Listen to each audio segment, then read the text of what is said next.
Καλησπέρα σε όλους. Σας καλωσορίζω στο Βυζαντινό Σεμινάριο που εγκαινιάζεται φέτος το 2013 και θα έχει διάρκεια μέχρι περίπου το Πάσχα και θα απαρτιστεί από 7 διαλέξεις που έχουν ένα σύμμικτο χαρακτήρα, δηλαδή οι ομιλητές βρίσκονται σε διαφορετικά πεδία, είτε είναι όριμοι επιστημονικά είτε είναι στα πρώτα τους βήματα και όλοι έχουν μια στενή σχέση με το πρόγραμμα του ελληνικού πολιτισμού. Φυσικά, όπως και κάθε τι καινούριο, είναι ένα πείραμα αυτό που κάνουμε, που το έχω ξαναγράψει, απευθύνεται σε εσάς και σε εσάς πρωτίστως βασίζεται.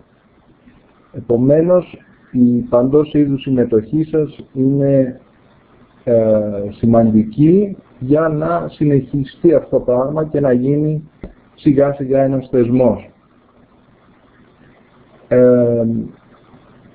Γνωρίζετε τη διαδικασία, το σεμινάριο έχει υβριδικό χαρακτήρα, δηλαδή έχουμε εδώ παρόντες, αυτή τη στιγμή με περιστοιχίζουν εκτός από τον ομιλητή και τον συνάδελφο Γιώργο Δελιγιαννάκη, με τον οποίο συνδιοργανώνουμε αυτό το σεμινάριο, 7 παρόντες,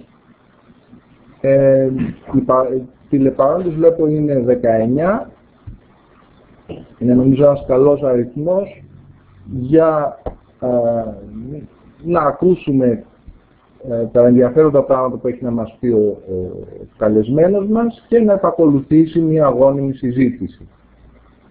Φυσικά, ανά πάσα στιγμή, αυτό είναι το προνόμιο των τηλεπαρόντων, μπορείτε να διακόψετε τον ομιλητή καταθέτοντας μια απορία, αν κάτι δεν καταλάβατε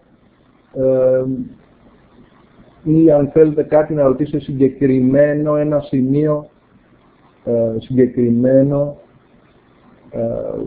πάνω στο ρου της ομιλίας. Δεν χρειάζεται να πω πολλά για τον σημερινό ομιλητή, είναι η τρίτη του εμφάνιση στο Πανεπιστήμιό μας, τρίτη ημέρα που είναι εδώ και τρίτη εμφάνιση.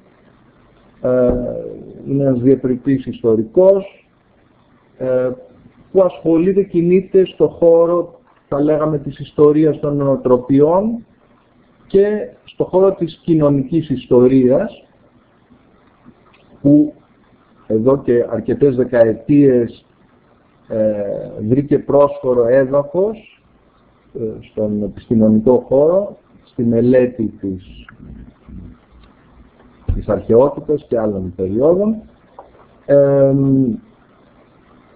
Σήμερα, χθες μας μίλησε για τα παιδιά με ειδικές ανάγκες, θα επιμείνει στα παιδιά, αλλά θα προχωρήσει από τη ρωμαϊκή εποχή και θα ασχοληθεί με την ύστερη αρχαιότητα, περίοδος που είναι περίοδος που εμπίπτει βεβαίως στις αρμοδιότητες, στη δικαιοδοσία μάλλον, ενός Βυζαντινού Σεμιναρίου.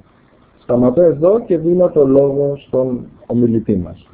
Θα μιλήσει αγγλικά, αλλά αν κάτι πάλι δεν είναι ευκρινές, πάλι μπορείτε να διακόψετε και δίνουμε τις διευκρινήσεις στα ελληνικά. Οι απορίες και οι απαντήσεις μπορούν στη συζήτηση που θα επακολουθήσει μπορούν να κατατεθούν, να υποβληθούν στα ελληνικά. Αρχίζουμε.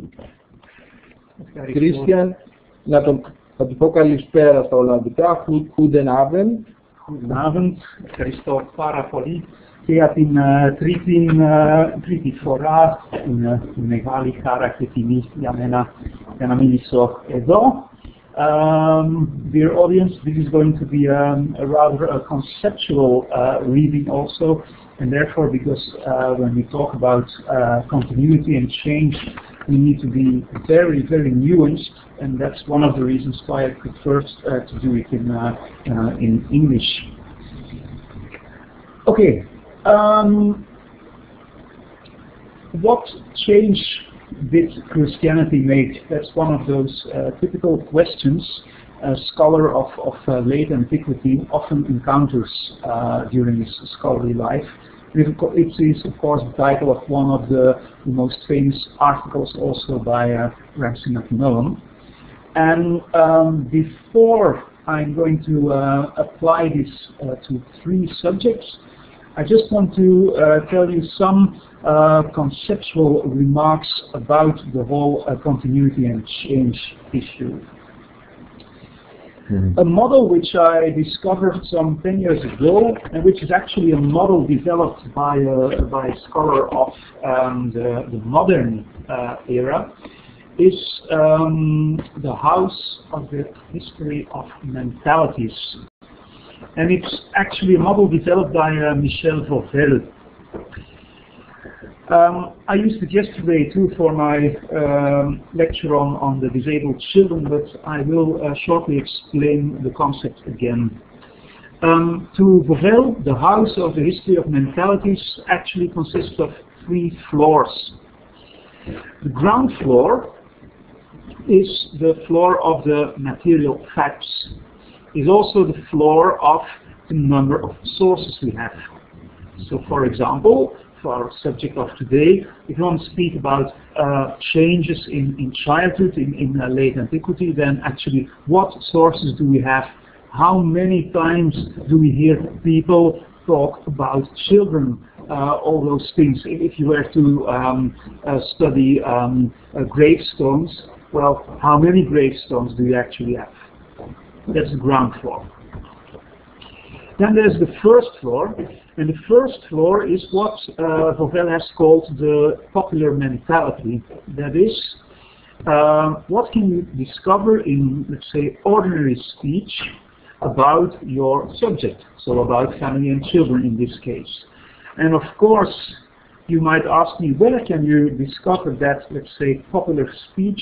Well, it can be in all sorts of aside remarks you find with authors. You can find it in humor also. You can find it in juridic issues also, because the juridic level is pretty much concerned also with daily life. So there's many things in which you can discover that mentality. And then, of course, there's the upper floor, and the upper floor is basically involved with what Vauvel has called theory, or thinking about, reflecting about. So philosophers can reflect about the phenomenon you want to study. Theologians can do, in the same way scientists can do, doctors, etc., etc. And of course, the very interesting thing is to see how one floor intermingles with the other, and how one floor can actually influence another floor. And so when my students ask me, well, do you think there was change? Then I always ask, what change do you mean? That is, there can be change on one floor, but things can remain pretty the same on the other floor. And that's one of the big strengths of the Vauvel model, I think, and it surely makes us cautious. That is, one cannot just claim change, but you always need to say, well, it is change on that particular level. So, I would like to develop this model for 3 issues. And the first is very much involved with children, but also with family, and it's involved with the dossier of slavery. There was one student who, after my first lesson, already asked something about Christianity and slavery, so well, we just start with that one. Yeah?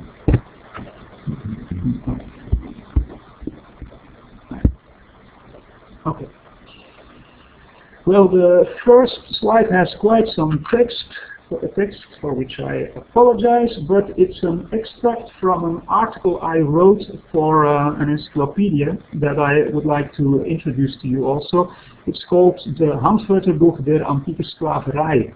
It's actually a German project developed by the Mainzer Academy. But it's very much a multilingual thing also, so articles can be in Italian, in German, in English or in French. And nowadays it only exists in a CD-ROM version, but soon there will also be a printed version. And it's very good also the CD-ROM because you can do all sorts of links and you can connect to things. So it's really very easy as a research tool. So at a certain moment I was asked to write the lemma family, so family, both for Rome and for late antiquity. And the extract you see here is especially family, that is, of course, an encyclopedia of slavery, so slave families. Well, you can, of course, I'm not going to read it aloud, but I just want to point to some things. If you ask me about the upper floor, by Vogel, that is the theoretical level, then you find very interesting statements about slavery. The first thing is what they call the physiroulos theory. That is, that some people are actually created by nature to be slaves. And that is a theory you will already find in a somehow different form with Aristotle. But as you can see from the references, you find the same thing with the church fathers, both in the East and in the West. Other church fathers who were somehow struggling with the problem of the justice of slavery refer to original sin as one of the causes why there is slavery in the world. That's a second theory you will find. But then, on the other hand, there's really a very, very beautiful sermon by Gregory of Nyssa in Ecclesiastes, and that is one of the strongest defenses of the personhood of the slave that you find just for the whole of the pre-modern world. And there you will find Gregory really claiming that, well, a slave is a human being too. So that's quite an opposite thing.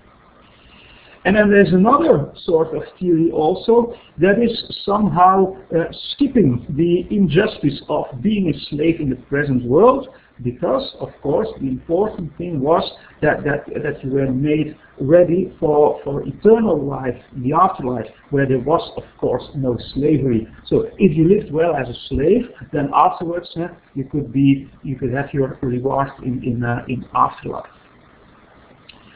So that's four possible ways of dealing with slavery in theoretic models. Now the interesting question is, do we find these things also in practice of daily life?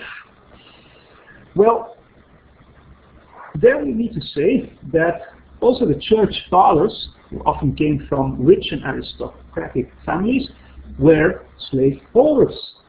And sometimes they had just big amounts of slaves.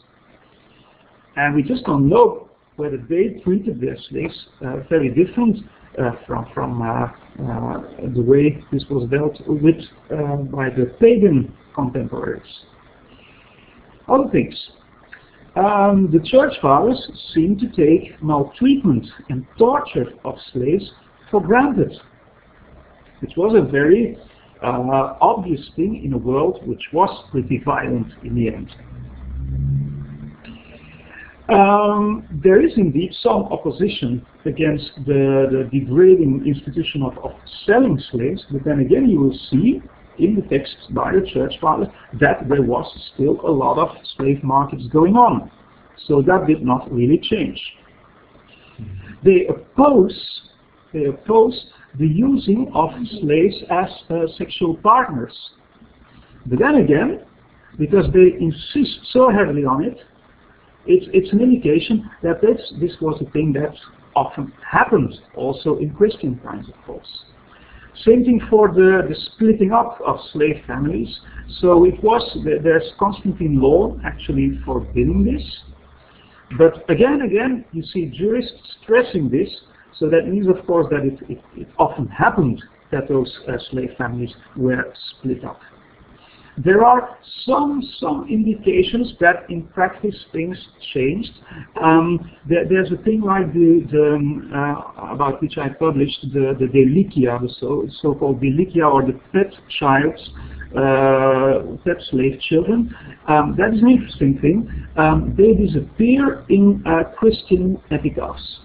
So you have, well, hundreds of examples in non-Christian epigraphs, but suddenly that disappears. So it could be at least that it was not fashionable anymore to indicate in a grave inscription that that child was actually your little darling, your little pet child. And then another interesting clue about possibly changing habits. That is one of my favorite authors. He's called Caesareus of Arles. So he worked in the 6th century in the south of France. And there you will see that he's claiming over and over again, well, you as a man, as a Roman master, you are not allowed to have sex with your slaves, female slaves. And he will say in his sermons, okay, you expect your wives to be chaste. Well, of course, if you want them to be chaste, you have to be chaste yourself too. But then the funny thing is that in his sermons, Caesareus of Arles will say, okay, here I am again, preaching on chastity. And you know what I did? I just closed all the doors of the church because I know if I don't do that, everybody goes out because they say, here he is again with his chastity sermons, and that is just a thing we do not want to hear. So again, you can see Caesareus is, of course, is a man of practice, is very much opposing the habit, but you see in his speeches that at the same time it was still a very current and urgent problem in his parishes. So that's my first sample, if you want, so just some indications about how people dealt with slave families, and this was the extract from the Handwörterbuch der Antieke Sklaverij. Okay.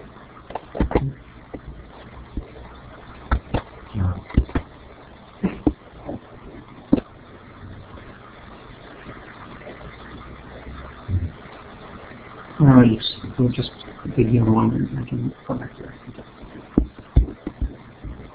Yes, we'll be great. Another issue I want to develop is the issue of child labor. So after the families, now the child labor thing. This is interesting too, because it's a thing I'm about to publish this year or next year.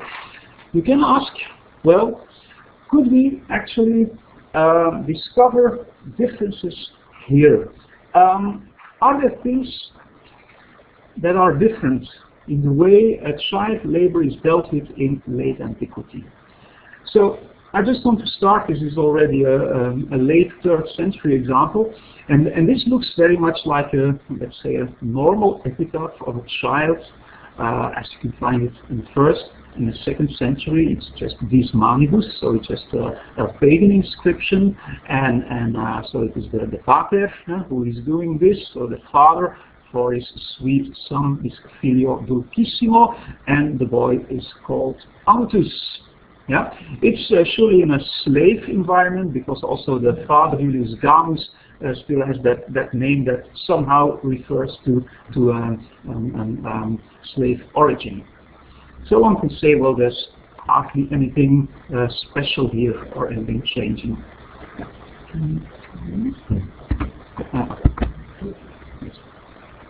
Then, that's of course the evidence. But then, if we have a look at the way church fathers are actually approaching labor, then you see some things changing. For a Roman aristocrat, making your hands dirty is a thing which is not done. So of course you work, but it's best not to appear as a working man. But then, if you go to Ambrosius, he will say, nulla sine labore virtus, quia labor procesus virtutis est. That's a strange thing. He says labor, and he really means also manual labor, is somehow a manifestation of virtue. Virtus. Magis autem laboret manibus suis bonum, ut habeat unde tribue cui opus est. That's from Augustine, and that's very much the idea you also find in monastic rules. That is, that a monk has to work, and that he has to earn his reward by working. This is a different thing. It's not a thing you would expect in pagan orders. It's a different way of approaching labor. Yeah. Okay. The first and second. Our students not speaking about it. No problem. So I translate one. So the first we say there's no virtue possible without working, because working is a manifestation of virtue. Yeah. Mm-hmm. And the second says he will more strive to a reward with his hands. And with that work, he can give to people for whoever it is needed. Yeah. So when you work, you have something to give to the people who need it. That's the sense on the second one.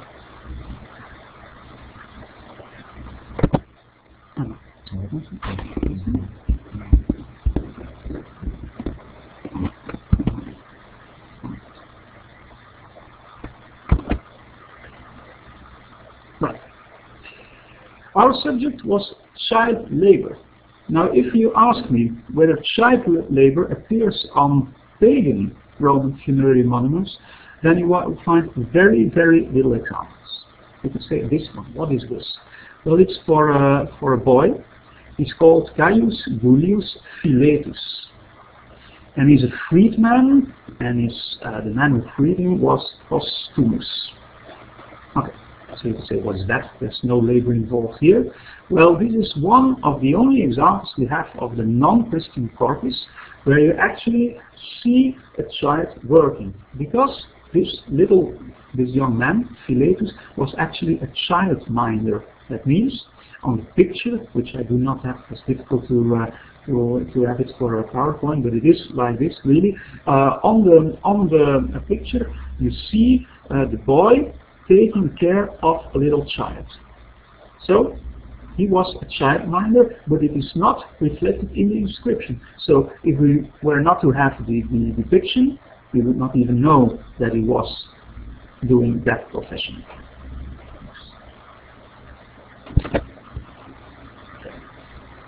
So, you might say, is it possible to discover child labor from other sources, pagan sources first?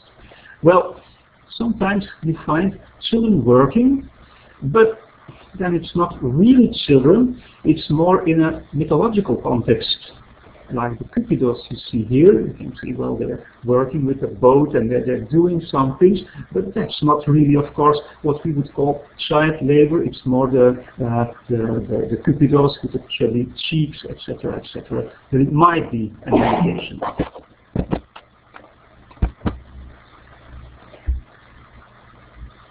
Other possible things where you see childish activities, at least, are the sarcophagi. Once again, there's 3 or 4 really huge volumes collecting all the depictions in sarcophagi. Once again, you will see no children working. What you see is a thing I treated in my first lessons 2 days ago. That's the one from the Louvre, of course, and you see the various phases in the first years of a child. So, from the breastfeeding by the nurse till the first lesson with the teacher. But there's not a child working here. And on the other sarcophagus, it's a very beautiful one, I think, you see children playing. It's all sorts of childish games. It's a sarcophagus for a child who died. Once again, of course, child labor is not depicted here. So it seems that it's kind of absent in sources. We can have a look at the wall paintings. Again, there's 4 or 5 volumes. You can go through all the volumes. You can find children indeed, but once again, it's children like this. These are the little erotes. It's not really working children. Sometimes we're lucky. This is one of the only examples I have. That's from the collection of mosaics. Once again, everything is collected. You go and search for children, you find children, not too much, but you do not find working children, except for this one. This one is young Junius. As you can see, there's no inscription, but he's of course a kind of boy slave, well, just helping in the kitchen, and there are some ancient authors also reflecting this very same reality. Now, let's say that in the iconography, pagan iconography, you find very, very little evidence of working children. If we go to the Christian things, once again, there's a whole collection of books on sarcophagi. Well, this is a beautiful one, I think. Well, you don't find any children. If you see, if you have a look at the left, then you'll see that it's a depiction of some of the miracles by Christ. And then so there's the blind person and there's the lame person also being cured, and they are depicted as small figures. They're not children. And actually, children themselves are very rare, even more rare than in the pagan sarcophagi on all those depictions. Well, can't we find any examples? Well, there are some. I found those in the Vatican Museum. So on the left, it's possible that you see children involved in agricultural activities, and also on the right, where it is suggested that children were also involved in some activities of hunting. But once again, these are very, very rare scenes. Now, is it possible that we find some things in the inscriptions? Once again, I will translate to Latin, that's no problem. The first one, so for those who are somehow familiar with epigraphy, they all come from the ICUR, that is the Inscriptiones Christianae, so the Christian inscriptions from the city of Rome, Urbis Romae. And the first one is pretty intriguing. You see a man, he's called Voluminus Marcianus, and he made an inscription, feci, so he made, for his sweet wife who deserved it, Conjugi suae dulcissimae benemerenti. She's called Cassia Felicitas, and now have a look please at the numbers. Quae dixit, so the Latin is all screwed up already, so there's many errors in the orthography, but she lived for 9 years. Yeah? So that's a very, very young wife, but there are other examples for that. The interesting thing is that in the iconography, with this inscription, you find something like money exchanging. So this was actually a man, an exchanger of money, and he had a very young child wife, and she died at age 9.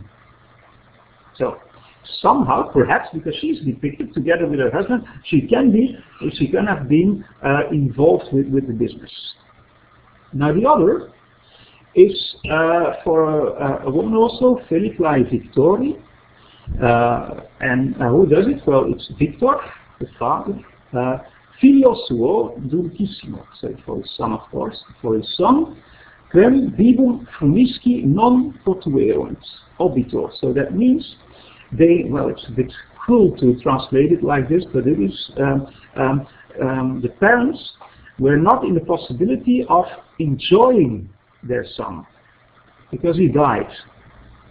And when did he die? Well, he was just 8 years old and 9 months and also 12 days. Now this one has a depiction of wine trade, and the child is actually seems to be involved in the business of his parents, which was wine trading. But once again, if you only have the inscriptions, there's nothing really suggesting child labor.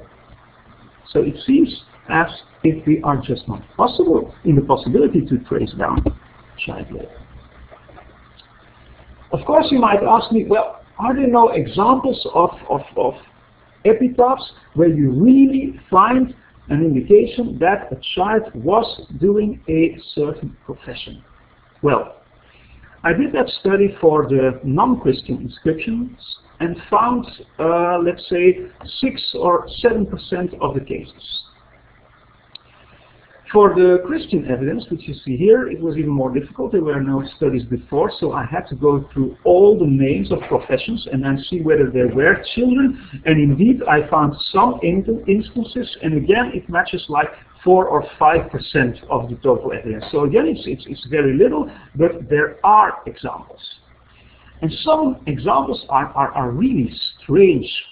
I invite you to have a look at the Latin. It's not that difficult, and it's very strange. Surely the first one. This is a boy. He's called Felix. Well, you can more or less read the Roman numbers, I think. So he was more or less 3 years old. Look at the Latin. Quesque in pace, so he rests in peace. Yeah. But the boy was actually a fossor. And a fossor means somebody who digs graves. More especially in the catacombs. This is of course impossible that a child 3 years of age would do a thing like this. But we have other instances of young fossores. And then there are two theories. Some say, well, indeed, at quite a young age, people began doing this profession. But others will say, no, you were called a fossor if you belong to a family of fossores. So if there was the expectation that you would become one because your parents were. And that is of course the case here. I cannot imagine a 3-year-old child doing that activity. It's a strange thing. So perhaps, once again, not a good example. But then go to the other one. This is really a very unique one. It's about, again, the grammar is all messed up, so there are lots of errors here. But it's about 3 brothers. And all the 3 of them were cursores. Well, we'll try to find the translation afterwards. But the first one is called Zonisus. And, well, he actually has run, that's Quicucurit, during 6 years and 4 months. And he made it to the age of 21. So, he began doing this profession when he was something like 15 years of age. And it also says that after the death of his father, post mortem patris, lucem visit dies quinque menses quatuor, and then there's a thing we cannot read. So, he survived his father for 5 days and 4 months. And then, that is really intriguing, the boy, 21 years of age, died, decessit, die manumissionis, that is, on the day he was actually freed. Well, that could of course be a cruel coincidence, but nowadays people think that something else was going on. If you had a slave, a young slave, and he was seriously ill, you know he was going to die, what did you do? As a last reward, you freed him, because of course you would not lose anything. He would die anyway. That's the thing, the story behind those inscriptions. You have a lot of them about dying on your day of manumission. So it cannot be a coincidence, of course. But once again, this boy has done this profession for 6 years. He began when he was 15. I did not yet tell you what a cursor could be. Now, scholars nowadays think that it was actually a kind of courier. So a sort of messenger for your master. And that's of course a thing you can do when you are able to do when you're quite young. Another possible activity is the third example. It's our young Aurelius. He was a librarius commentariensis, qui vixit annos 11 menses quinque dies sedecim. So he was, you're already used now to the Roman ciphers, numbers. He was 11 years, 5 months and 16 days old. He was a kind of bookkeeper secretary. That's the meaning of librarius commentariensis. That's of course a clear example, and again you will find and Christian and pagan evidence for that. You can be a secretary at quite a young age.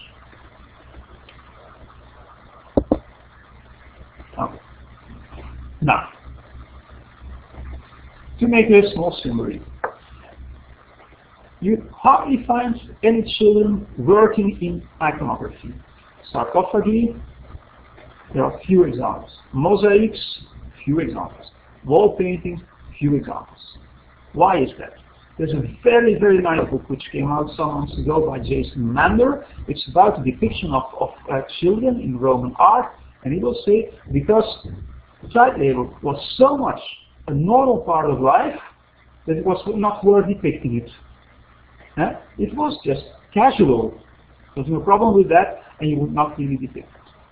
Then, we had a look at the inscriptions. Both in the pagan and the Christian areas, we find very little examples of children really performing a certain activity. Once again, because it was not always thought as very important to stress that. You see almost the same numbers for the Christian and for the pagan areas. So, you will tell me, why are you telling all this? There's not a real change. Well, I think that the interesting thing is that the most crucial change which happened in the city of Rome regarding child labor too is hardly mentioned in the sources. So I invite you to use your imagination. Just have a look at those numbers. So in the 3rd century, Rome was a city of nearly 1 million of inhabitants. This started declining gradually, slowly in the 4th century. Then, of course, there's the very bad, ominous year 410. It looked like the end of the world, of course, because Rome was sacked by the Goths, Visigoths. This disaster immediately caused the population to decline, 300,000. That's huge, of course, coming from something like 600,000 and going back to 300,000. But again, population is stabilizing and increasing, so about 420, 430 you would have like 500,000. Rome is still the biggest city in the empire, of course. Then come the Vandals. That's 455. It declines still, let's say, 350,000. Then again, there's an increase. During the Ostrogoth Empire, everything was going quite well. Rome is still a very, very important city. But then, of course, you have the Gothic Wars. So Justinian trying to recuperate Rome. Rome is sacked, plundered for 6 times in like 6 or 7 years. There's even a passage in Procopius claiming that at a certain moment the city was empty. There's nobody living there. And after the wars, they end up with something like 60,000 inhabitants. And even during the Longobard period, it's not more than 80,000 inhabitants. When I studied this issue, I did not find an answer to a very simple question, which every child or every student would just ask you: where did all those people go to? Of course, they did not die. Of course not. It was not like hundreds of thousands of people who died. Well, some would say, okay, they all became slaves. Which is a silly thing to say. Of course not. What would all those Goths or Vandals do with thousands and thousands and hundreds of thousands of slaves?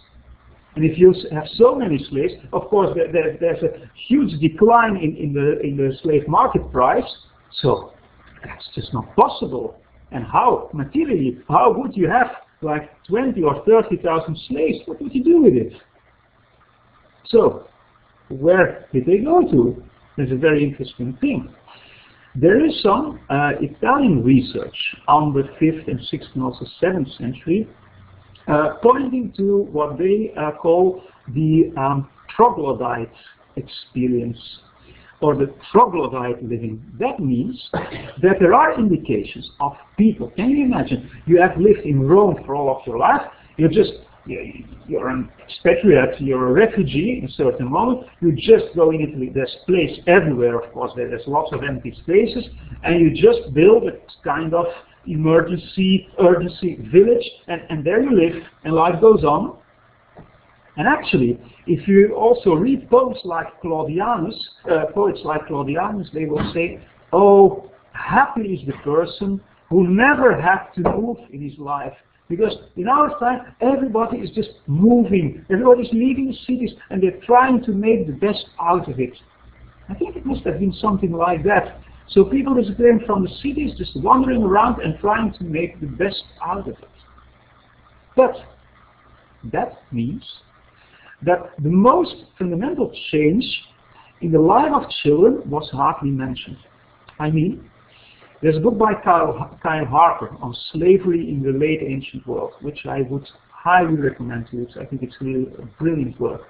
And he shows also how in the 5th and 6th century the whole slave market just collapsed. Of course there were still slaves, nobody will deny that, but the whole slave system as it existed in the pagan world disappeared. Now, Roman society was a society of honor, yeah? In much higher way, I think, than nowadays, let's say Japan. Japan is very much an example also of an honor society. Well, if slaves disappear, it means that a lot of tasks were done, were performed by slaves, a lot of tasks which were actually really regarded as servile, inferior things, well, that suddenly they needed to be performed by non-slave people. Yeah? And the whole system of this is for slaves and this is not for slaves, that all that system suddenly changed. And that must have had an enormous impact. Just think about children of aristocratic families, just seeing all those things disappearing. There were not many slaves, and of course there were some families who kept their slaves, but that was going away. So that was really a different world. But you see that different world is not reflected in the inscriptions, not in the art, and hardly ever, only in side remarks by literary authors. Why not by literary authors? Because of course they have that ideology of the eternal Rome, and they think they still live in a world which was the same as 300 or 400 years before, which was not the case. So this is, I think, it's a bit an intricate example, I admit, but this is an example of, well, you think, can we find something about child labor, about changes? You go and have a look at many sources, you hardly find anything, but then if you combine things, and if you combine anthropology, demography, etc., you see that, well, there must have been very serious changes. But, to quote Ammianus Marcellinus, things experienced by ordinary people are not worth mentioning, he says so. So that is, of course, the whole clue. As an historiographer, you will not mention that kind of things. Okay, so far for my second example. The third one, perhaps the one you were waiting for, the pederasty and pedophilia thing. Did things change there in late antiquity? Well, once again, I just took an excerpt, a fragment of a publication of mine which is going to appear with Oxford University Press, and the title is Where Has Eros Gone To?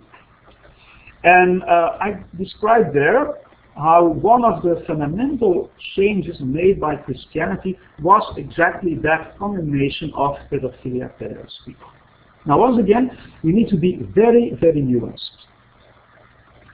First of all, just have a look at the letters by the Apostle Paul. Then you will see that there is a very explicit condemnation of what I would very neutrally call same-sex unions. I would not say homosexuality because of course there was not a thing as, not a concept of homosexuality. A very difficult thing also is what is porneia with Paulus. That is a very difficult thing too, but at least you see that he condemns same-sex unions. That's the thing you can say.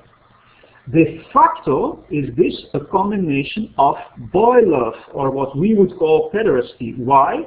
Because the most current form of same-sex unions in pagan, to use that word, antiquity, was of course the form of a somewhat older man with a younger boy.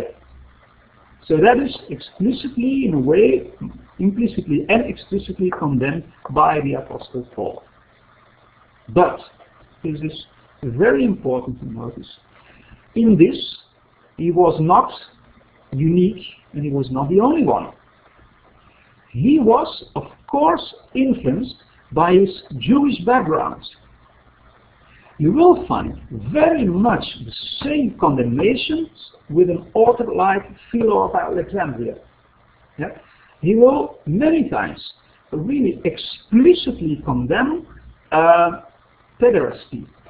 So, adult men with younger boys. He will often not include what we would call adult homosexuality. Why not? Because he's always making that image. We Jews are not doing that, what the others do. And that, what the others do, is of course boys, teenagers, and older men. Yeah? So that's the thing which Paul has in common with Philo. Also, in the pagan ascetic tradition by the Stoics, you find very much the same lines of thinking. Musonius Rufus, the name is Latin of course, but he wrote in Greek, and he also has that explicit condemnation of, again, what we would call pederasty. So, Paul was not alone.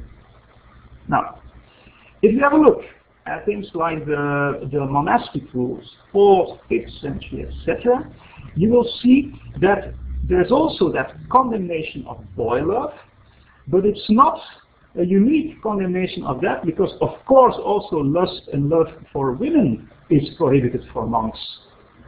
I should tell you one, there's really a very beautiful anecdote. I always make my students laugh, so I will try here also when I tell that. There's a famous story of the devil trying to corrupt a monastery. So he's coming to the monastery and he's just knocking at the door, and a young, beautiful boy, not yet having a beard, opens the door. And the devil says, "You are already here, I don't need to go into the monastery." So that's of course an anecdote telling it all, but again, there are many other condemnations also of love for women, so monks need to be totally ascetic, of course. Then,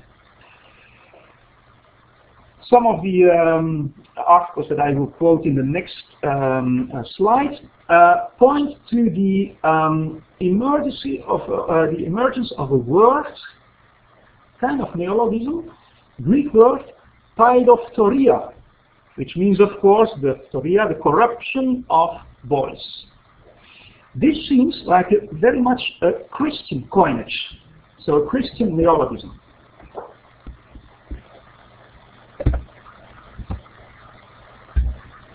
Okay. And so, in 3rd and 4th century, Christian texts, both from the Greek East and the Latin West tradition, you will find condemnations as, I will cite two of them. First, from the Constitutio Apostolica, 4th century, "You shall not corrupt boys, for this wickedness is contrary to nature and arose from Sodom." Sodom and Gomorrah come in play then. And the Council of Elvira in 305 says, "Those who sexually abuse boys may not commune even when death approaches." So it's like total excommunicatio, totally. Interesting thing is that in the Codex Theodosianus, and of course later on in the Justinian law, you get real, not only condemnation of the practice, but also things that look like really prosecution of people striving for same-sex unions, and even very harsh punishments which are actually exhibited in those laws.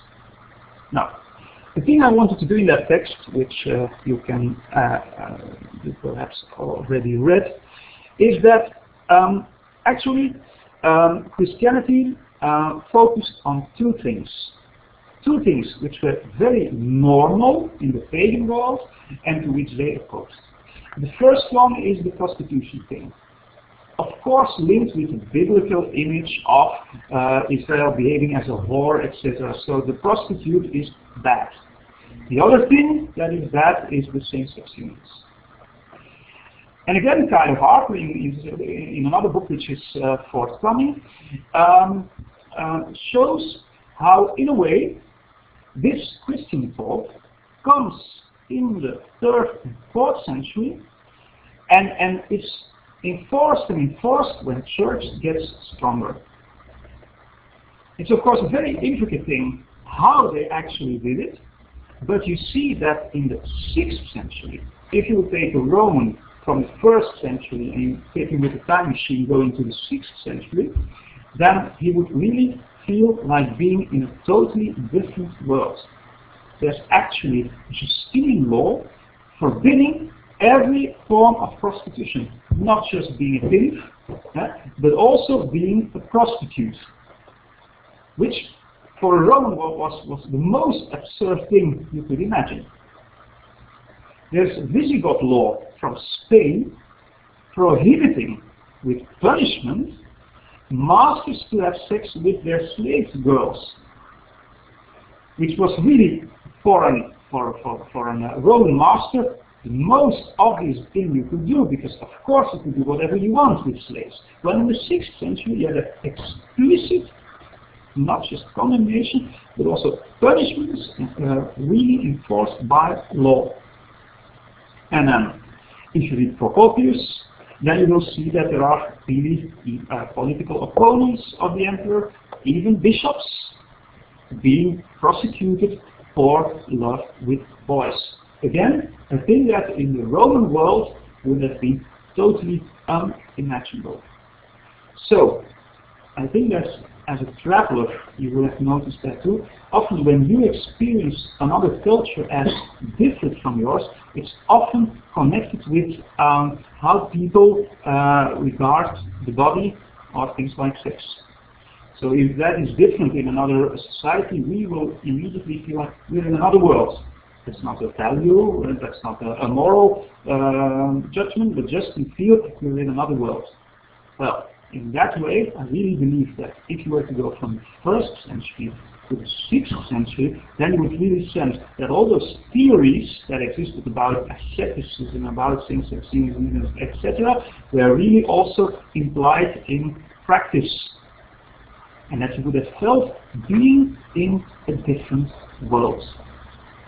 And that's how I would like to end my lecture on continuity and change. Well, I just want to show you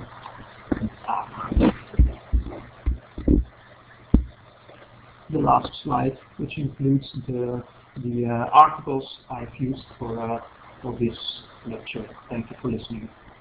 Ευχαριστούμε πολύ.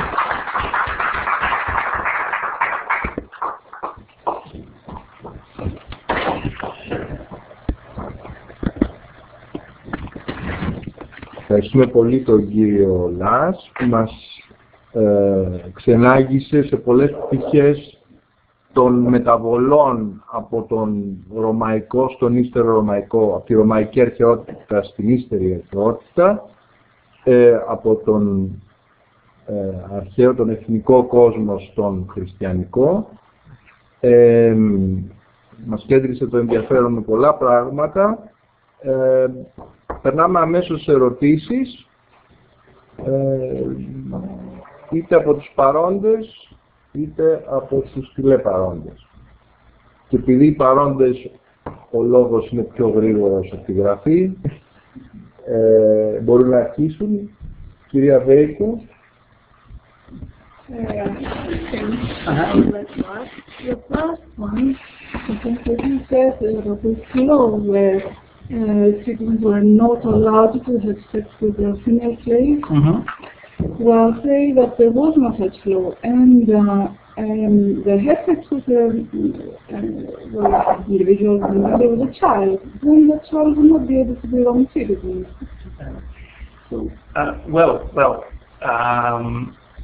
if there was no such law, then it was of course the same thing, because a child slave would never be a Roman citizen. Yeah? The thing is, of course, this is a 6th century law from Spain, which was then a Visigoth under a Visigoth rule, and we don't have actual sources pointing to situations where this happens and what needs to be done then. We don't have that. Yeah? But still it's very important that the Visigoth king, who was on the other hand very much keen of representing himself as like a Roman ruler, as it has always been, that he still imposed such law. Yeah? But often, also, so when students hear for the first time about these things, they often want to, well then they start doing like Roman jurists, what if and what if, like your question, which is a very good question, of course. But then often I must say, well, we really don't know, because we have no such evidence pointing to real life situations. But still, I think that when a ruler came to that point of really imposing such a law, that this is very, very significant. Visigoth law was pretty much pointing to practice also. It's not just a sort of invention or imaginary or so. And then the other way around is of course not about the female slaves, but the same-sex thing. For Justinian, you have actual examples of very severe, let's say, Byzantine persecution of people who did that sort of things. And the second question, I don't know if we will have time to go to the aspect of the time. You mentioned that the things that some tasks that were previously done by slaves passed on to children. And when it comes to aristocratic families, that is a little bit hard to imagine. So I would like to ask, how did the slave market collapse? Would it be that the practices were different already, or there was something? As Kyle Harper, and I think he's very right in that Kyle Harper very much tries to explain it by economic logics. So if you suddenly have so many people, then of course there's no, then prices collapse, and then there's just nothing. So it's not. I should have told you that you don't see the same phenomenon in the East. So that's different there. So that's really a thing for the West, that you see that collapse, and I think it's really involved with economical reality also, the insecurity of the 5th century in the West, which was pretty much a different reality from the East, where apart from Balkans, which was more in the 4th century, but afterwards it was rather quiet. Yeah? So that really, Kyle Harper begins his book with saying, well, you cannot. There are people saying, okay, you see, slavery was kind of disappearing because there was the Christian thoughts coming, etc., etc.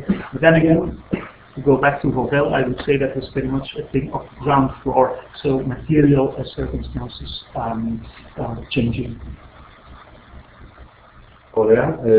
Ας κρατήσουμε μια ισορροπία μεταξύ παρόντων και τηλεπαρόντων. Η κυρία Κυριακίδου ρωτά, state was concerned about child labor. The state was...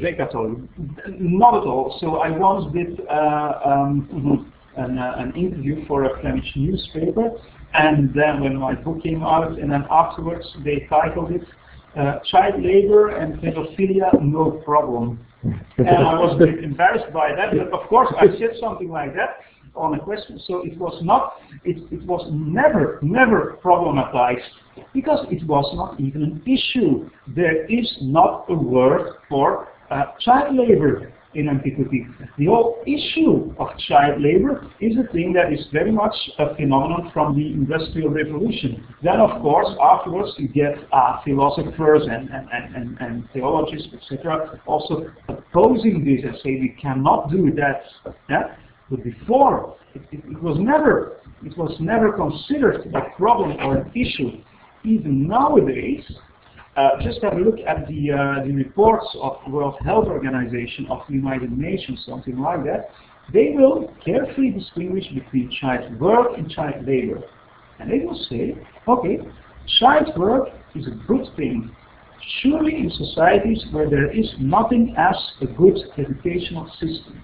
Because as a child worker, you learn the skills which you need for daily life later on.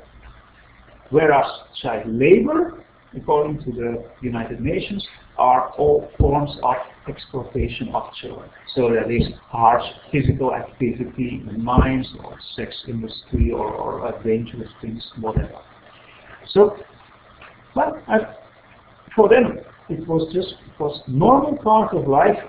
Everybody in middle and lower classes, children were much more integrated into the practicalities of daily life, and they had to work. It was not always be great, and could be hard also, but needn't be like that. And so surely the state was not concerned at all. And also the Christian writers, you will see that there's a change in the concept of work, and labor can be virtuous, but they never ever mention the subject of child labor as a problem. So not at all, neither the state, neither the upper floor of Popella. Ευχαριστούμε πολύ. Please be careful with your next interviews. Yeah, okay. Just have a look at the final text before it goes to the press. Okay. Η επόμενη ερώτηση από τον κύριο Τσόλχα. Is it true, and to what extent the fact that incest marriages with young girls was quite widespread not only in the aristocracy of Rome but in the lower social strata also? When this practice stops, and did the Christianity contribute to this? That's a very interesting question. First of all, I would not really call it, well, incest is something different, of course, but so the marriage with young girls.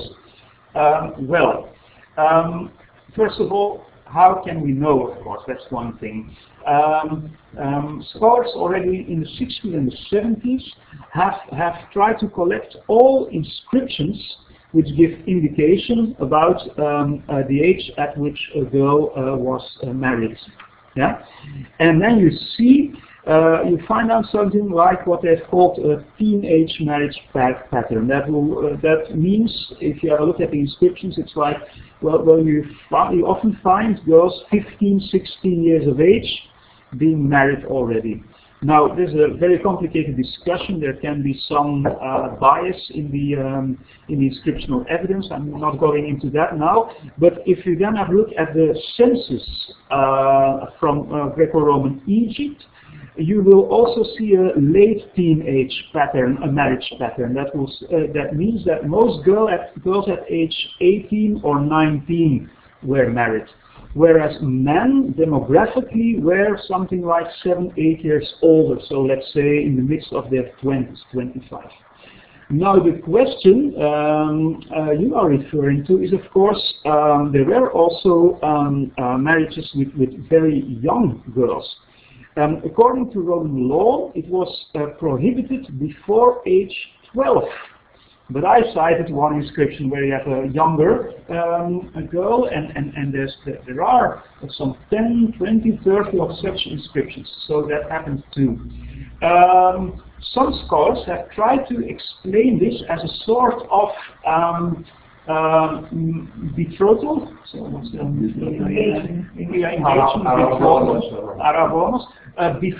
so you just keep the girl into your house till she has the coming of age and she can become your wife. However, I fear that this is a bit too optimistic because, and it's a bit, I apologize because it's a bit a cruel thing to say, but if you have a look at Roman gynecologists, medical doctors, you will find texts explicitly stating that sometimes men have sex with young girls before their coming of age, so before their first menstruation. It was also a very well-known problem, that the problem of young motherhood, which you find in Sahel countries nowadays too, so that girls aged 12, 13, 14, of course, they can become pregnant. But then there's the problem, of course, of giving birth, because they're not yet full grown. That's also a problem you find for antiquity. If you have a look at Roman law, then you will see that lawyers and jurists actually accept the fact that a girl below age 12 can be adulterous. And adulterous always means in the Roman law have sex with another man. So there's really a whole dossier there which points to a reality that existed. Of course, we can never know to what extent, but it existed. And just have a look at what happens in some countries nowadays where we have very young marriages too. We have there's the same problem. Is the marriage sexually consummated or not? And often the answer is yes. And then whether it's stopped, that's of course the clue here.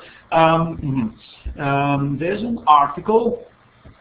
The author is called Aubin, so A-U-B-E-N, and she has tried to find the differences in ages in Christian inscriptions of marriage. But quite unsurprisingly, I think, it is on my evidence also, she hardly finds a difference. So also in Christian times, we find on epitaphs, so that is people were not ashamed, because otherwise they would not put it on epitaph, of course. You find really young girls. So that, no, I don't think that in practice Christianity made a change there. And also the interesting thing is, while they pretty much oppose boy love, they never use the same arguments for younger girls. And why is that? Because of course they never use the psychological argument. Also in the condemnation of boy love, you will never read, well, this is bad for the psyche of the boy. It's just, we don't do that because it's a pagan thing, it's Ganymedes, it's all those things. But it's not, well, it's never approached in a psychological way. And you won't find any condemnation of marrying a young girl. Of course, everybody knows the example of Augustine, who was meant to marry a 10-year-old girl, and then it says he doesn't want to, etc. But then it does not elaborate the argument as a real criticism of the phenomenon. Ωραία, ας περάσουμε μια ερώτηση από τους παρόντες εδώ, τον κύριο Χριστιά.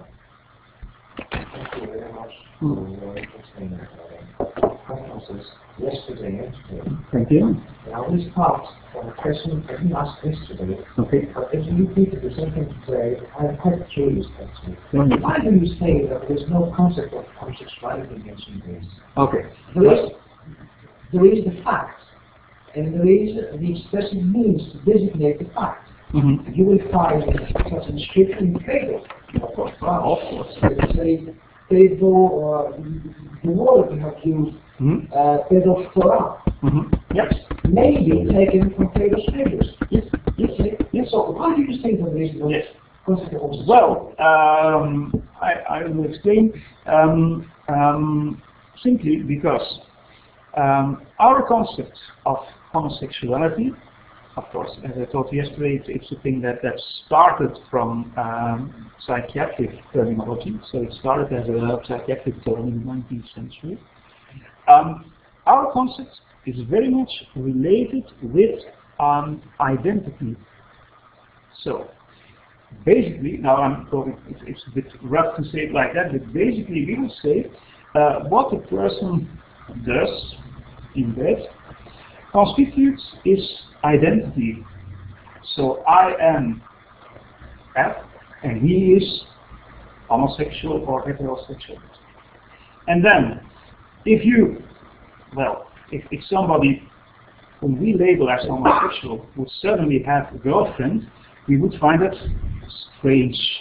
Yeah? Whilst in antiquity, it would be more like, well, do you like, I like red wine, you like white wine, but suddenly I drink white wine. Yeah? And then people will say, well, it's strange, because usually you drink red wine. That's it. Yeah? So it's the thing of identity. Of course, I would never ever deny that there were words for it. that it was spread. Of course, but that's not interesting as an historian, but of course there were words for it. Of course, in a certain way it was problematized also, because of course you know you cannot do it with two men of the same age, etc. There's the issue of power.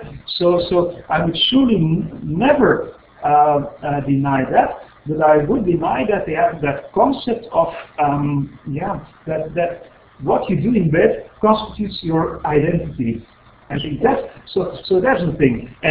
But as you surely know, there's a debate of 30 or 40 years about that, and sometimes it gets very political also. Well, if you just start from the words, there isn't even the concept of sexuality. Of course, there's stuff, Rhodesia and all those things, but it's like tastes, I think, and flavors and eating and drinking and all. It's pretty much related with what they call hygienica, so the hygiene, bodily hygiene. That's the important thing. But we are always very much concerned with identity, yeah, and they did not have that concept. In the same way, you could say, well, let's make a new identity, so all fat people, that's a new identity. You could do that, of course. Well, in the same way, we somehow decide, well, what you do in bed is a real category, you know, so that makes your identity, and that's the thing behind homosexuality, behind the concept, of course. I'm not sure what concept of homosexuality is. I don't think this concept of homosexuality as defined, let's say, in sexual orientation, orientated by nature. Mm-hmm. I think even in the Middle Ages they used the word inverted to refer to homosexuals, to people.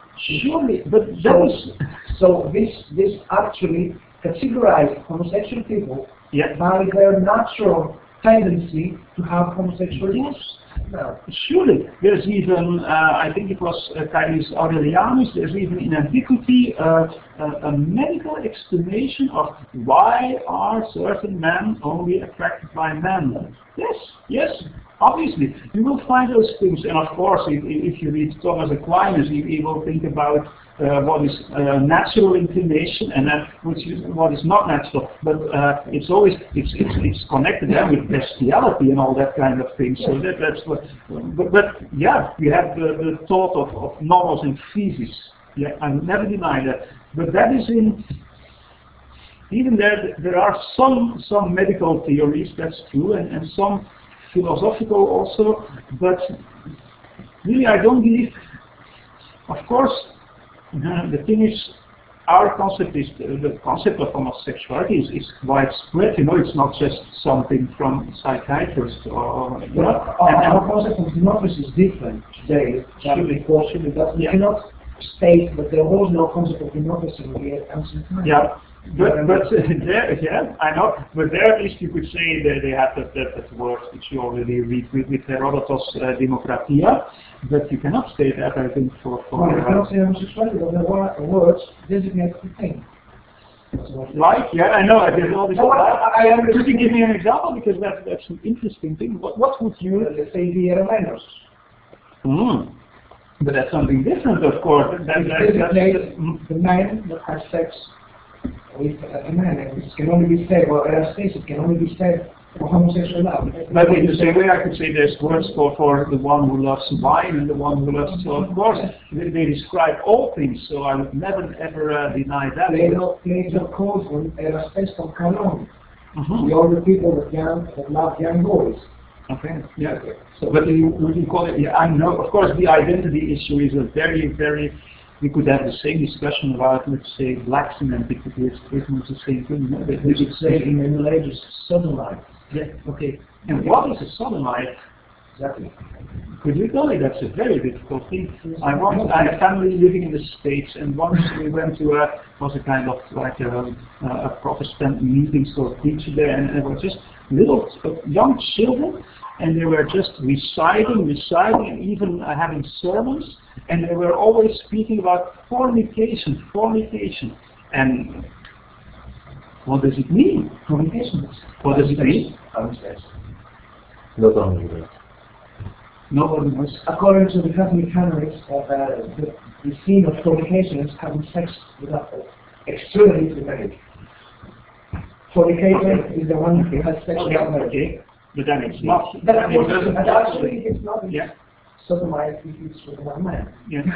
Of course. Yes, but the notion of porneia in a late antique Christian context is by far much wider than it was in Roman and Greek antiquity. And even then it was for Paul, I think. Yes, even for so Paul. The article by John Martin, so there's do not sexually abuse children, the language of his Christian sexual ethics. He has traced down all the sources. It's there is in Minnesota in St. Thomas University. So well, he says it remains. It's a very intricate thing, and well, he doesn't accept that there was something like a concept of homosexuality, which of course you can disagree with. I know it's a very intricate issue. Another question? Ναι, βεβαίως. Άλλη ερώτηση από τον κύριο Χριστιά. My second question is kind of epistemological one. I don't find quite convincing the argument that if something is not mentioned specifically, if something is not depicted to the picture, if something is not referred to the text, actually it's very common. Because, you know, a very logical assumption would be that flying elephants are very common in Australia because they don't speak of them. You understand? So, you understand the meaning? Of course, I would totally agree. But then again, there are, as I hope to have shown, there are other strong clues pointing to the fact that it must have existed. So, if you go and have a look at the pagan authors, take people like Barro or Columella, they just take try to take it for granted. So they will mention it, but not a specific thing, but they will mention it. Yeah? And just by doing comparative history too, you will see that it was how could it have been different? You know, for lower class families, everybody needed to work at a certain moment. And again, you have to define the nature and the meaning of the word work. Yeah. Which I did, of course, in my book.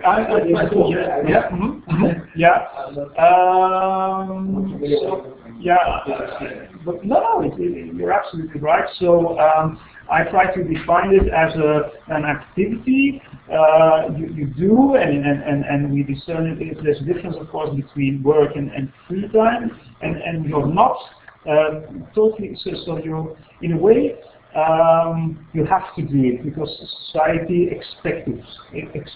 That is I don't know it by heart, but that was so. I had a working definition for it, and so it started also from perhaps another word by Hazinga. It's about the homo ludens, so it's about playing and the difference between playing and work. And I started with that. So there's a thing. So it's somehow an obligation imposed by society or economical circumstances. You're not entirely free to choose, so that's something like that. But it's a very difficult thing. Once again, it's like the disability thing, because in antiquity you find definitions of labor, but they are totally different from that. They're involved with its moral things. It's Cicero de Officiis, and it's about what is Zignus, what is, and of course it's not the merchant or something, it's only agricultural large estates. Yeah? Okay, then, yeah. Πολύ ωραία. Κάποια άλλη ερώτηση από το εδώ κοινό.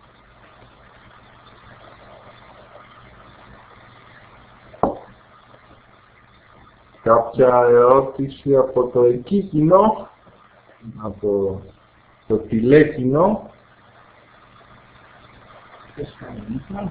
Ναι, ακόμα και στα ελληνικά.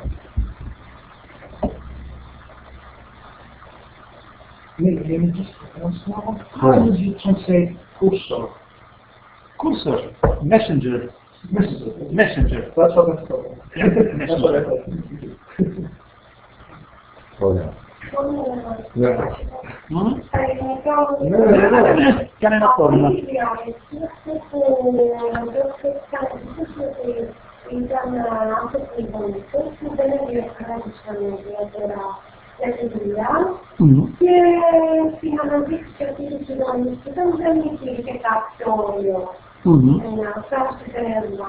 Και βλέπουμε, δηλαδή μέσα από αυτό ότι σήμερα σε σχέση με το παρόν, ότι υπάρχει μια τάση από τις σκανδιναβικές χώρες που μπορούν να φτάνουν αυτό που είναι στις χώρες της τρίτης κόσμης. Ήθελα να ρωτήσω αν υπάρχει κάποια υποχώρα, κάποια σχέση. Μέσα από τον τρίτο κόσμο υπάρχει αυτό το θέμα της παιδοφιλίας, ότι οι άνθρωποι πηγαίνουν και σκέφτονται χώρες του τρίτου κόσμου. Υπάρχει γι' αυτό το λόγο, γιατί είναι την παιδοφιλία. Και ήθελα να ρωτήσω αν είναι, αν συσχετίζουν, ας πούμε, κάποια, όπως βλέπουμε στην οδόνη στην Ινδονή, τώρα δεν είναι αυτά, και αν υπάρχει κάποια σχετισμό με το παρόν. Δηλαδή, αν ήταν μόνο η εβραϊκή θρησκεία που μεσολάβησε και υπήρχε μία, ας πούμε, κατευνασμός αυτών των παθών, και αν σήμερα που οι άνθρωποι κάπως διαλέγουν όλες τις θρησκείες, αφήνουν τα πάντα στον εαυτό.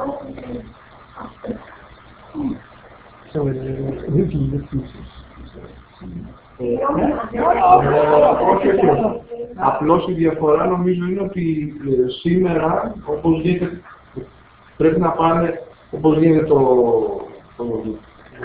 σεξουαλικός τουρισμός, πώς θα το ονομάσουμε, που πάνε στην Ταϊλάνδη, σε χώρες εξωτικές και μέσα εκτός από τις φυσικές ομορφιές είναι και αυτό μέσα στο... αλλά εκεί πρέπει να βγουν μέσα από να φύγουν τελείως, αναζητούν αυτός σε κάποιο τόπο τελείως διαφορετικό από την ίδια στην κοινωνία. Αυτό δεν συνέβαινε. Ναι, νομίζω αυτό είναι μια βασική διαφορά, ότι δεν χρειάζεται να πάνε αλλού, δηλαδή σε έναν τόπο τελείως διαφορετικό από το δικό τους για να βρουν αυτό το πράγμα. Αυτό ήταν πάντοτε ενταγμένο στην κοινωνία. Έχει ένα βιβλίο στα Ιταλικά και το τίτλο είναι «Il nostro e sapiente», δηλαδή το τέρας και ο σοφός. Και αυτός ο συγγραφέας, το όνομα είναι Riccardo Fattuone, αυτός λέει ότι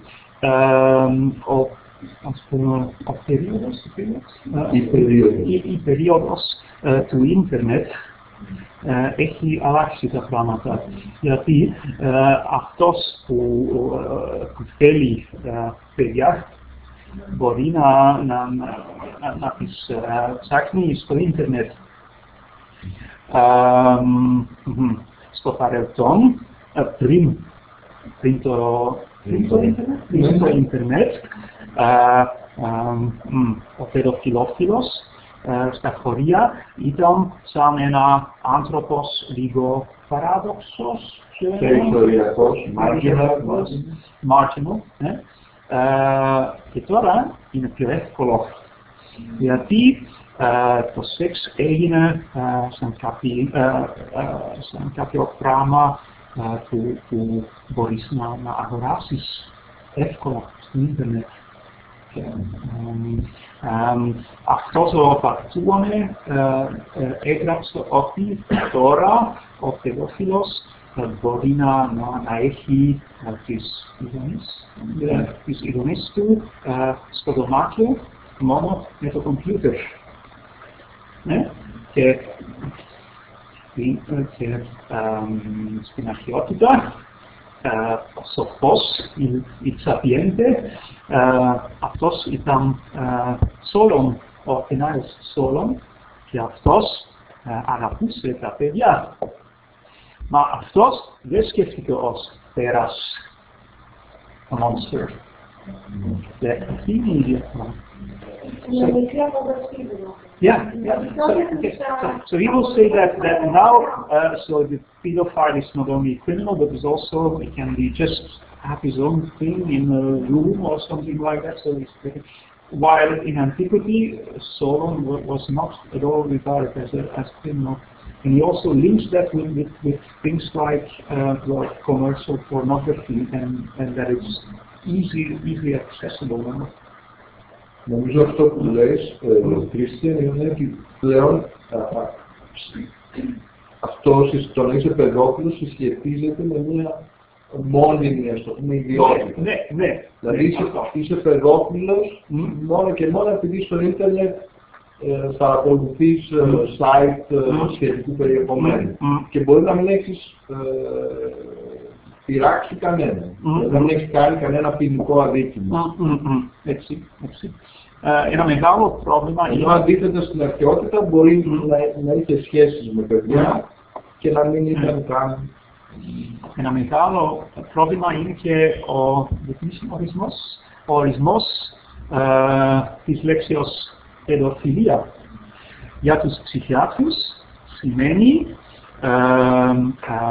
ένας άνθρωπος, τελικά ένας άντρας που αγαπάει τα παιδιά που ακόμα δεν έχουν την εφηβεία. Μα, αλλά στην αρχαιότητα ήταν μάλιστα η αγάπη, ο έρωτας για έφηβους.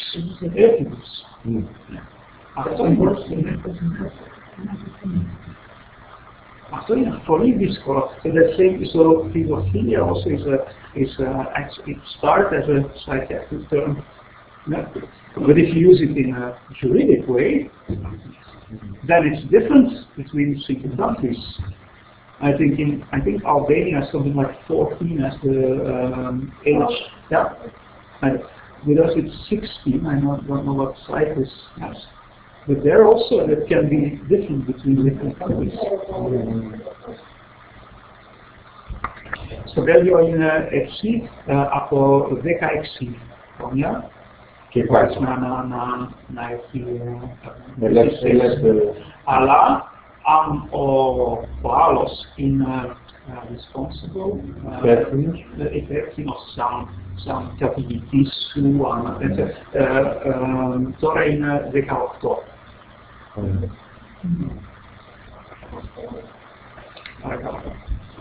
Λοιπόν, δεν χρειάζεται να πω τίποτα, βλέπετε πόσο βουτώντας μέσα στην αρχαιότητα βγαίνουμε από άλλους δρόμους στην επιφάνεια του σήμερα, βλέποντας πώς άλλαξε ένας κόσμος, πώς αλλάζει ένας κόσμος και νομίζω αυτό είναι ένα κοινό νήμα για το σεμινάριο που άρχισε σήμερα, δηλαδή να βλέπουμε πώς πράγματα από την αρχαιότητα αλλάζουν σε όλο αυτό που ονομάζουμε Βυζάντιο και που αρχίζει βέβαια την ύστερη αρχαιότητα. Μπορούμε να σταματήσουμε εδώ, ανοίγοντας πάρα πολλά θέματα. Να ευχαριστήσουμε πρώτα τον εκλεκτό ομιλητή μας, που μας έβαλε σε τόσους προβληματισμούς αυτές τις 3 μέρες και νομίζω αυτό που κατάφερε με την σύντομη εδώ παρουσία του είναι να μας προτρέψει να ανοιχτούμε στο χώρο της κοινωνικής ιστορίας και να δούμε ακριβώς αυτό, ότι αυτά τα πράγματα δεν είναι καθόλου νεκρά και είναι πάντοτε ανοιχτά. Να ανοίξει και τα διαβάσματά μας, τις μελέτες μας. Γι' αυτό του είμαστε άπλετα ευγνώμονες. Ας το αποχαιρετήσουμε θεωρώντας ότι πάντοτε θα είναι κοντά μας και με άλλη αφορμή πάλι θα τον προσκαλέσουμε στην Κύπρο.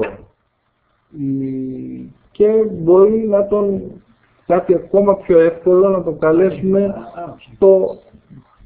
αν με το καλό ανανεωθεί αυτό το σεμινάριο, να το καλέσουμε να μας μιλήσει πλέον από τον τόπο του, μέσω της πλατφόρμας πάντοτε. Λοιπόν, η τελευταία διαφάνεια μας υπενθυμίζει την επόμενη μας συνάντηση, που είναι σε 6 μέρες, την 5η 7 Φεβρουαρίου, και περνάμε τώρα στην κυρία Σταθήνου, που θα μας παρουσιάσει τα πορίσματα της στοιχειακής εργασίας που το έκανε με αφορμή την ΕΡΤ 47, τη δική μου θεματική ενότητα, στη Βυζαντινή, που είναι Βυζαντινή και μεταβυζαντινή λογοτεχνία, και θα μας φέρει κοντά δύο διαφορετικούς ποιητές, τον αρχαίο Αριστοφάνη και τον Βυζαντινό πτωχοπρόδρομο. Λοιπόν, ανανεώνουμε μέχρι τότε το ραντεβού μας, να είστε όλοι εκεί ξανά. Αυτό που νομίζω είναι μια καλή ιδέα είναι, αν θέλετε, να καταγράψετε τις εντυπώσεις σας, τις απόψεις σας και τις προτάσεις σας από τη σημερινή εμπειρία, ώστε αυτό που κάνουμε να βελτιωθεί. Έτσι. Σημειώστε περισσότερα αρνητικά παρά θετικά. Θα σας αφήσουμε, εμείς θα αφιερωθούμε, έχουμε ένα προνόμιο να πιούμε λίγο κρασί, γιατί έχουμε και ένα χορηγό, τα κρασιά Αττυχικός, που είναι από ένα χωριό της Κύπρου, την Κάτω Δρύ. Δεν έχουμε σποτάκι διαφημιστικό, απλώς θα πιούμε στην υγειά σας. Και σας λέμε καληνύχτα και καλό Σαββατοκύριακο.